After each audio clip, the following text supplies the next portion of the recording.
Hi everyone and welcome back to another video. So if you are seeing a 500 error or 500 error in Perplexity AI, it usually means there is a server-side problem, but sometimes your device or connection can trigger it too. So in this guide, I'll show you step by step how to fix the 500 error in Perplexity AI effectively. So first thing you can do is refresh the page. This simple. So just press or tap refresh or reload. It's a quick fix, okay? You can also otherwise wait a few minutes, so server errors often fix themselves, so try again after 2 or 5 minutes, okay? It might be a temporary issue. You can also check internet connections to ensure stable Wi-Fi or stable data, mobile data, okay? Switch network if needed, so avoid false errors, okay?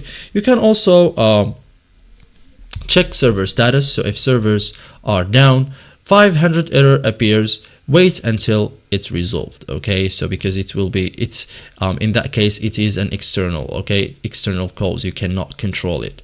You can also try incognito mode, so open incognito or private window, okay, and visit Perplexity again, okay?